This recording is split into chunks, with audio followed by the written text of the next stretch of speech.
Hello students, by this video let us study about the quantum mechanical model features.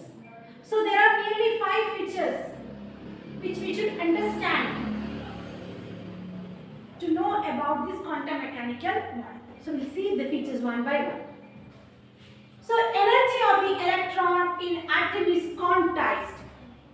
So this point we have already studied even in the Bohr's model of atom too. Right? So we know quantum mechanics it is also a branch of physics where the dual nature of microscopic particles, the wave nature of microscopic particles are explained, and moreover the movement of microscopic particles like electrons, so that is explained very well. So de Broglie's wave equation through his wavelength of the wave of the electron, then Schrodinger wave equation, that is his differential equation, together combined together to develop this quantum mechanics, right? Now, the first feature of this quantum mechanical model is that the electron energy in an atom. So we know atom consists of nucleus center, and surrounding the nucleus electrons are present. So this electrons is having energy, so that energy is quantized. Okay, that means energy is in the form of discrete packets, and these energy is having specific value. They are the permitted energy values. Got it? So each electron around the atom, around the nucleus of an atom, each energy is having specific values. Okay. So quantized energies are having permitted specific values. So that by Schrodinger wave equation we understood that is eigenvalues, right? Now the second one is existence of quantized electronic energy level is a direct result of the wave-like properties of electrons. So the quantized electronic energy means energy of electron which is quantized. So that is quantized electronic energy. So this quantized electronic energy is existing as a result of the wave-like properties of electrons. Because electrons are having the wave nature, so for that reason only electrons are having the quantized energy.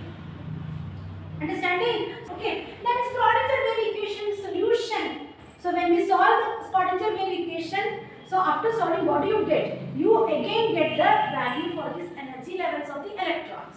Okay. So E can be easily solved by this Schrodinger wave equation. Okay. So these energy levels, that is the energy level is nothing but your quantized electrons, quantized energy. Okay, so that's what energy of electron is quantized. So that quantized energy level is represented as orbit. It is represented as orbit. That means wherever electron is there, electron will be having an energy. So where the electron is present, so that is nothing but your orbit. Okay, so energy levels are represented as orbit. Fine. Now the allowed energy level of atoms gives the wave function. Now, look at the third point. The third point tells us, or the third feature tells us that this allowed specific value quantized energy level of atom give the wave function. Okay, so each quantized energy of electron is nothing but your wave function. Okay, and this wave function represent as the atomic orbitals. Wave function represent as the atomic orbitals. Got it? So this energy level of the electrons of an atom, that energy level gives the wave function, and this wave function is nothing but it is representing the atomic orbitals. Got it? Then wave nature of electron present in an orbital. So in an orbital, the electron's wave nature is represented as the wave function side. Okay, so same meaning it is. Okay, so here the wave nature of electron present in this orbit. Yes, the electron present in this orbital, that is the atomic orbital. So that can be well defined by wave function. So here all the atomic orbitals are represented as wave function. That's what the point is. The allowed energy level of atom function and it represents the atomic orbital. So atomic orbital can be defined as the wave function psi. Okay, so where do you come across the wave function? In the Schrodinger wave equation, right? So this wave function is specific for the three dimensions like x-axis, y-axis and z-axis.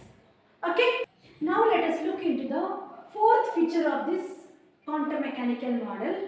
So when we know Heisenberg uncertainty principle, what does this Heisenberg tell by his uncertainty principle? He said that it is uncertain or it is impossible to measure or find the position and momentum of an electron accurately and simultaneously. Fine. So Heisenberg's uncertainty principle led to the development of quantum mechanics. Right? So because of this reason only quantum mechanics, the term orbital was introduced. So orbital is nothing but it is the three-dimensional space in which the maximum probability of electron is present. So that is orbital. So Heisenberg said that for an electron's momentum and position cannot be determined accurately. So where electron is present, so that accurate determination is not possible. So that's what Heisenberg said. So for that reason, so quantum mechanics tells that answer for that position of electron. So according to quantum mechanics, a new terminology is introduced. So that is orbital. So three-dimensional space is, we know, x-axis, y-axis and z-axis. Where all the three axes is present, so that is a three-dimensional space. Yes, so electron is present. Probability of finding this electron, probability, that word is very important. So probability of finding the electron is maximum in this three-dimensional space and that three-dimensional space is orbital.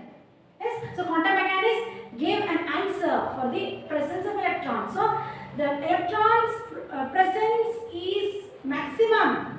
The probability of finding electron is maximum in the three-dimensional space, that is the orbital. So we know atomic orbital, that is nothing but the wave function of the electron, right? So we know wave function. This wave function does not have any particular physical meaning, like this much wave function. No, nothing like that. There is no physical meaning at all for this wave function.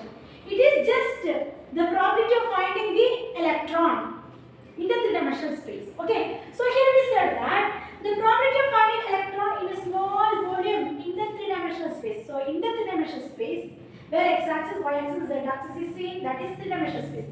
So in a particular small volume, so that small volume is nothing but dx, dy, dz. So that volume can change. Okay. So volume we know it is a space. So this space can be changed. So this change in volume is nothing but your dx, dy, dz.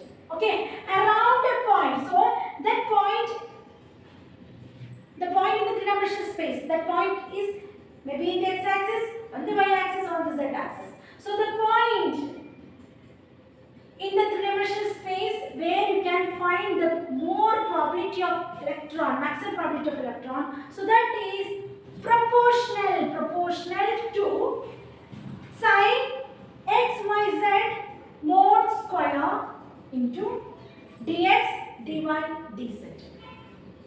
So this is the expression for finding the probability of an electron in the three-dimensional space. Okay. So the probability of finding electron in a small volume in the three-dimensional space around a point x, y, z. So that is proportional to sine x, y, z mod square dx, dy, dz.